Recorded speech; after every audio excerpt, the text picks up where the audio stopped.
Bom dia, voltamos aqui então com o artigo 10 e seguintes, aqui da seção 3 do capítulo 1. É uma aula bem curta, pessoal. 3 artigos extremamente tranquilos. Olhem só, artigo 10.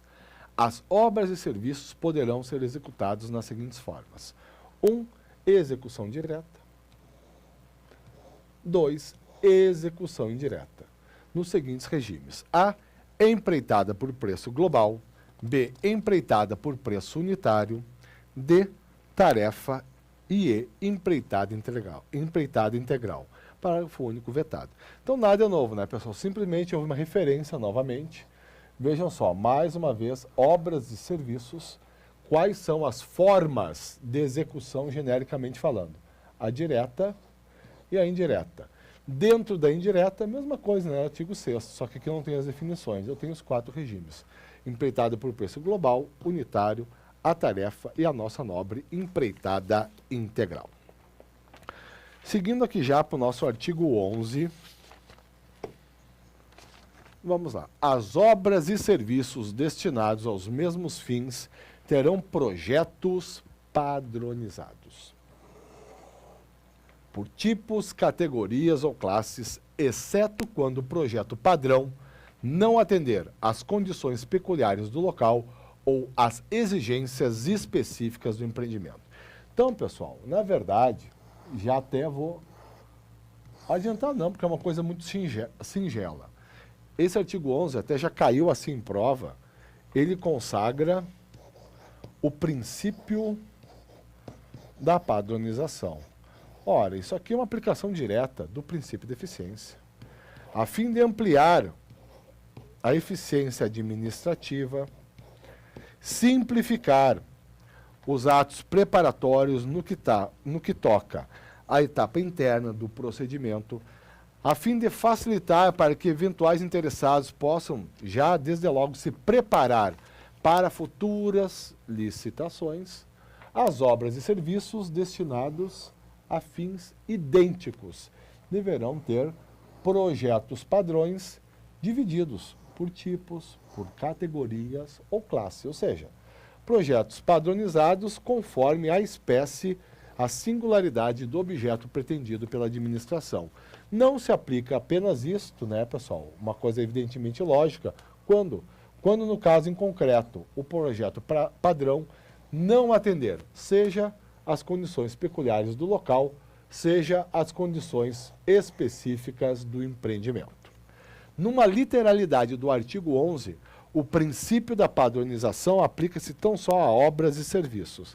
Mas, como é evidente, isso consta, pessoal, expressamente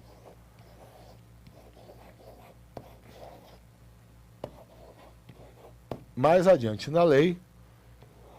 Essa padronização também é aplicável às compras. Só vamos cuidar, tá, pessoal? O princípio da padronização, ele não é aplicável a todos os objetos licitáveis pela administração. Por força aqui do artigo 11, ele é aplicável a obra e serviço. Mais à frente nós vamos ver que ele também é aplicável a compras. Isso é questão de prova. A padronização é princípio de licitações, não é. É princípio aplicável, um princípio específico conforme o tipo de objeto, obra, serviço e compra.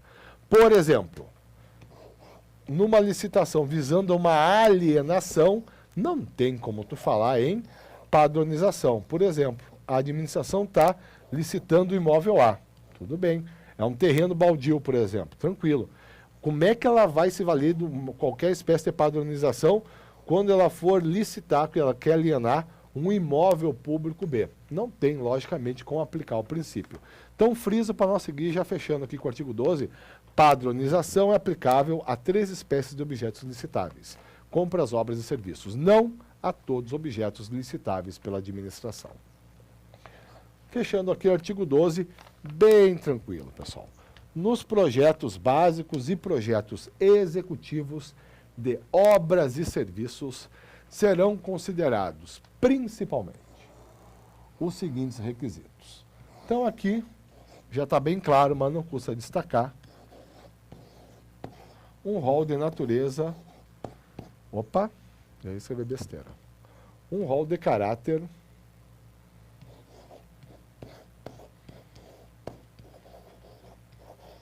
exemplificativo. Ou seja, outros elementos, sem dúvida nenhuma, né? Outros requisitos poderão ser considerados. Iniciando novamente a leitura, nos projetos básicos e projetos executivos de obras e serviços, serão considerados principalmente os seguintes requisitos. 1. Segurança. 2. Funcionalidade, adequação ao interesse público. 3. Economia na execução, conservação e operação. 4. Possibilidade de emprego de mão de obra, materiais, tecnologia e matérias-primas existentes no local para execução, conservação e operação. 5. Facilidade na execução, conservação e operação, sem prejuízo da durabilidade da obra ou do serviço. 6. Adoção das normas técnicas de saúde e de segurança do trabalho adequadas. 7. O sempre presente impacto ambiental. Então, só para a gente destacar, pessoal, bem tranquilo, eu acho esse artigo 12, a gente deve ler de forma extremamente light esse inciso 4. Olhem só.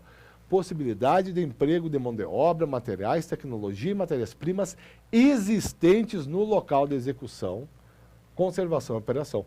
Isso de modo nenhum significa que a administração está autorizada, com base nesse dispositivo, a dar preferência para empresas atuantes no local, de modo nenhum. Uma empresa, por exemplo, uma licitação aberta no interior do Rio Grande do Sul, uma empresa de São Paulo pode, dentro do razoável e do possível, se valer da própria mão de obra, de material, tecnologia e matéria-prima existente no próprio local da operação. Em síntese, o inciso 4 do artigo 12 não pode ser utilizado de modo nenhum, de forma nenhuma, com nenhuma justificativa para restringir em licitações a participação apenas a empresas, a pessoas físicas ou jurídicas sediadas no local da licitação ou da execução do contrato ou próximas a ele. Pois bem, aqui já fechamos, né, pessoal? Nossa terceira sessão. Eu paro nesse ponto. Na próxima aula, que a princípio também vai ser uma aula rápida, a gente vai trabalhar a sessão 4 ainda, do capítulo 1, tratando dos serviços técnicos profissionais especializados. Obrigado a todos e até lá.